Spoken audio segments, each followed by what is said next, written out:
Good day, and I'm Al Johnson, the host of Moose Jaw This Week, and today we're going to spend a show talking about the Warrior training and executive programs that take place here. And of course, we've got the head coach with us for the first segment to talk to Tim Hunter, how many years you've been here now, Tim? This will be my 5th season in Moose Jaw, and it's gone by real quick. Yeah. Well, I remember when you came here, because it was such a big deal, signing an NHL guy to come here, but with the object from the very beginning, you said, I'm coming here because I want to get experience. It's not a destination stop for me. It's a way on my way to my coaching career. Well, no question. The WHL has a lot of real good coaches in it, and that's a testament to the quality of hockey that's played in the WHL. And coming from the NHL as an assistant coach, I kept getting the roadblock that I didn't have enough head coaching experience to coach in the NHL or at the next level. And I thought I would come to the Western Hockey League here in Moose Jaw and get some head coaching experience and be able to develop a program that has my fingerprints on it, with the help, obviously, of Alan Miller and our scouting staff to bring in players, but to implement a system, a style, a culture that's mine and that of a winning culture, and we've had success doing that so far here in the 4 years I've been here.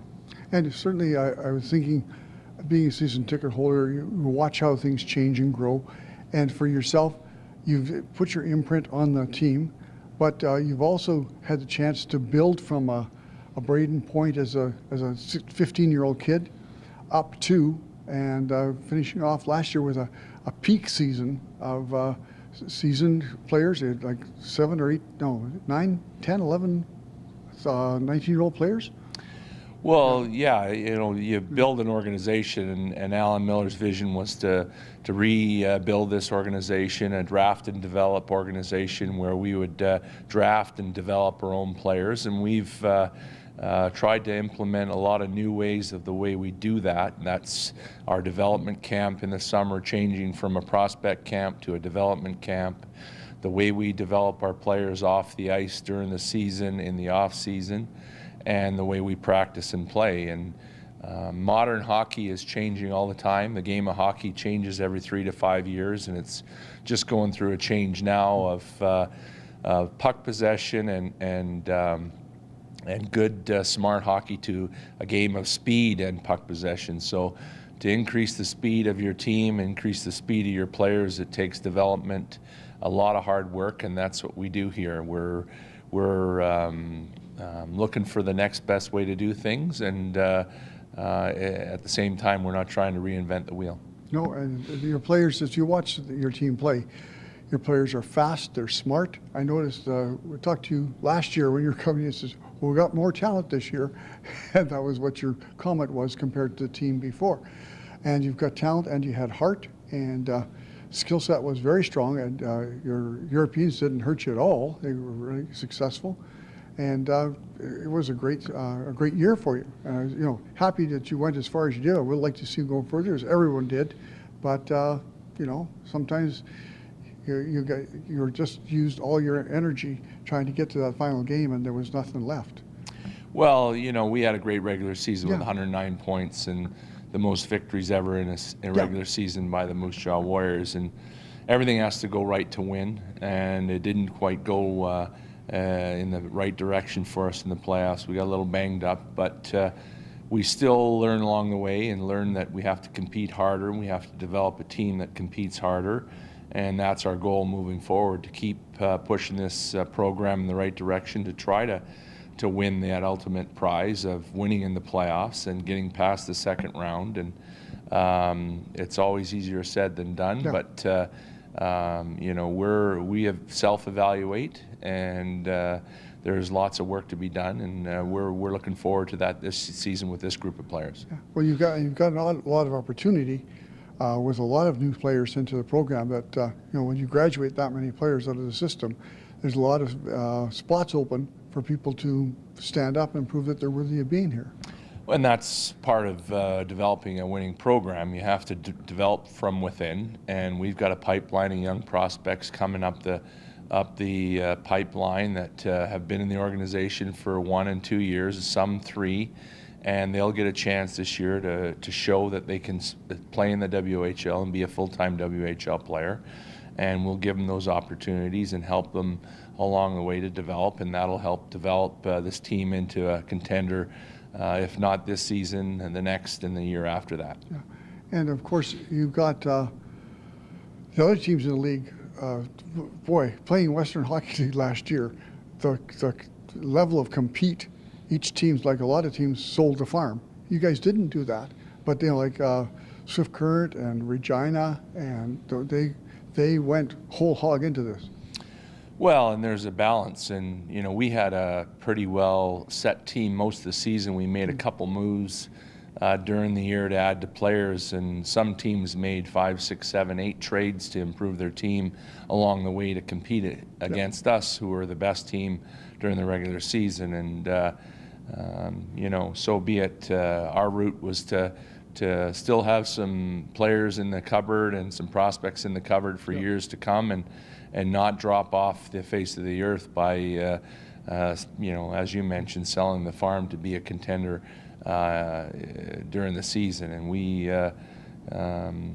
look forward to having a good competitive team here for years and years, and not have those peaks and valleys of being out of the playoffs for 5 years and then getting back to the playoffs and building a team for 1 or 2 years and then being out of the playoffs for 5 years. Yeah. And that's not the way you do business, and that's not the way you build longevity and a good program that people want to come and be part of.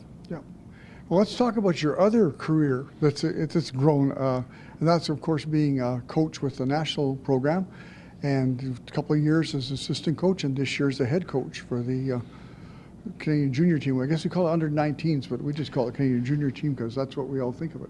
Yeah, it's actually U20. U20? Okay. Yeah. So the World Junior Team, my third time at the World Junior Team with Hockey Canada, and twice as assistant coach, now as a head coach. I'm really looking forward to the challenge of running the program as a head coach and putting my fingerprints and my identity on the team.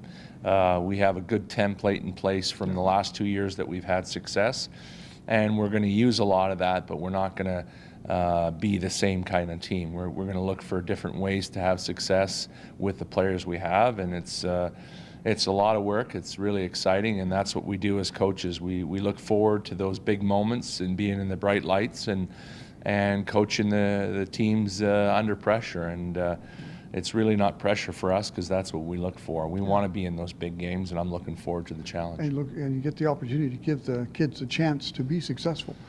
Yeah, and Hockey Canada's got a great program. They've been at this for a long time, and we all just fit into our roles and give our own identity to the program and put our own fingerprints on it. But there's a template in place that's had success for a long time, and as you move along, obviously you have to make changes for progress, and progress is following and staying ahead of the curve of where the game's headed, and the game's heading in a different direction now, and we'll stay on top of that and try to mold this team for what the game is in the future, and that'll be in December and January this year. And where are they playing that? This year the tournament's in Vancouver and Okay. Victoria. Our pool will be playing in Vancouver, and we have our selection camp will be in Victoria.